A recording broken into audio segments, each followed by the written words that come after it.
Let's talk about what makes a good sales rep versus a bad sales rep. So I was on one of our community calls, and one of our clients said, "Hey, Colin, how do you know when a sales rep is going to be good versus when a sales rep is going to be bad? Like, what are some telltale signs that you have?" And I was like, "Well, there's a few things. Like when you know they're going to be good, you almost never see them. Not because they just sit at home all day, but because they're out hustling all day long." I'm a big proponent for only giving reps one lead a day, and I give them that one lead and I want them to work that neighborhood that they're in.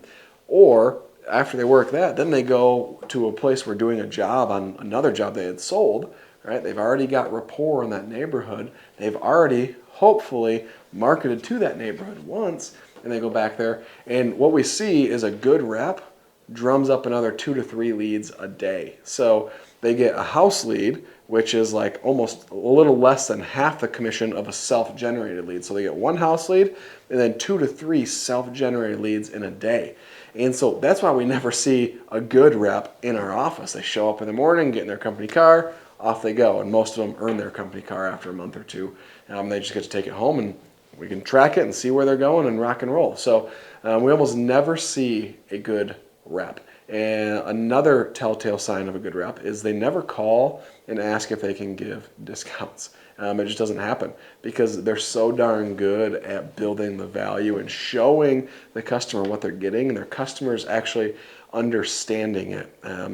That's number 3, is their customers understand what they're saying. It's really easy for us who are in the business, whether you're a plumber or electrician or gutter guy or roofer or whatever it is you do.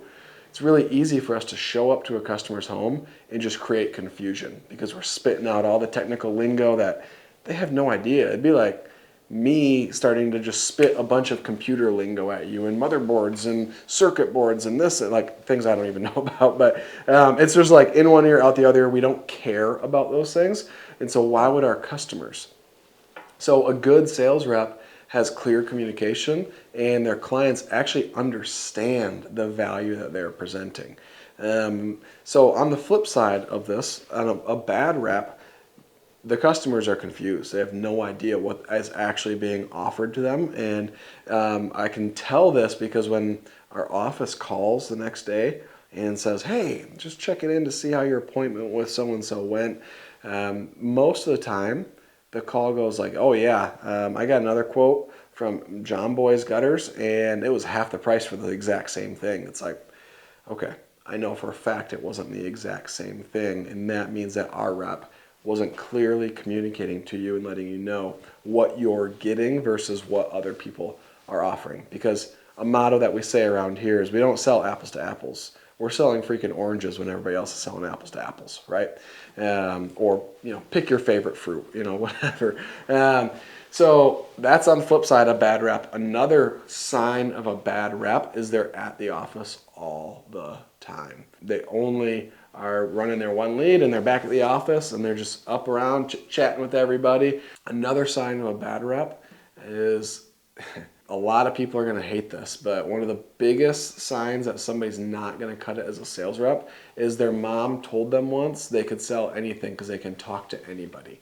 That does not equal being able to be a sales rep. Honestly, what that equals is you're too nice of a person and you can't ever actually ask for a sale because you're too worried about what other people think about you. Now, I grew up with that. I had to overcome that in order to become a good salesman. Not many people are actually willing to overcome actually caring what other people think about them, right? So if you are somebody whose mother has told you, "Oh, you should get into sales, you can talk to anybody," do a little self-reflection before you actually get in sales and say, "You know what? I'm going to have to make people a little bit uncomfortable to do this really, really well. Am I okay with that? Or am I going to feel like they're judging me?" Because if you're not okay with that judgment, you're just stay out of sales, get into retail or something like that where you get to just make people feel good all day long. Another telltale sign that somebody sucks at sales is they go and take an hour-long lunch, but then they show up back at the office with their whole lunch that they bought from somewhere that they really truly can't afford because they're not selling anything for you. and then they spend another 30 minutes eating their lunch in front of their computer and acting like they're busy, but they're not making any calls or anything like that. So some telltale signs. And the last but final one that is like a shoe-in that this person is not going to cut it in sales is them saying, I need more leads, or man, I love a house lead.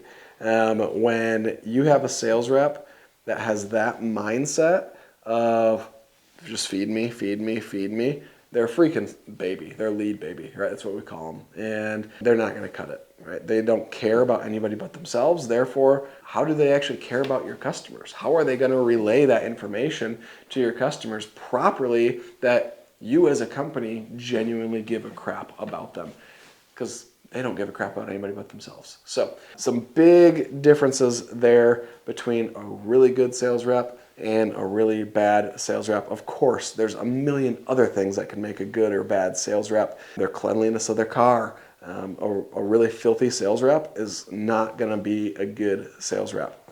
Full transparency. You could be a little bit of a slob and be a good sales rep, but the ethicality, if that's a word, is not there. The moral compass is usually not there. And that's crazy, right? Like, I know that's a huge, like, hot take, if you will, but that's my experience. I've had multiple sales reps who have gotten a brand new company car. All right, here you go. This is your company car. Here's all your samples. Here's everything. Here's a gas card. Go. And within a week, it's trashed.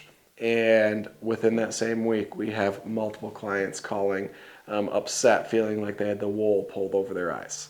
And then on the flip side, there's such a thing as somebody caring more about how clean their car is that they don't actually sell well. However, the best sales reps keep a clean car. They are not afraid to make people a little bit uncomfortable and ask for the sale multiple different times. And they don't spend a lot of time chit-chatting around the office. They're out there hustling because they know it's up to them to keep everybody else employed. So those are some hot takes that I have on what makes a really good sales rep versus a really, really poor sales rep, and some quick ways that you can identify. Hopefully this was beneficial to y'all and you're like, oh crap, I gotta fire this guy, and you go and make it happen quick. All right, see y'all. God bless. Win bigly.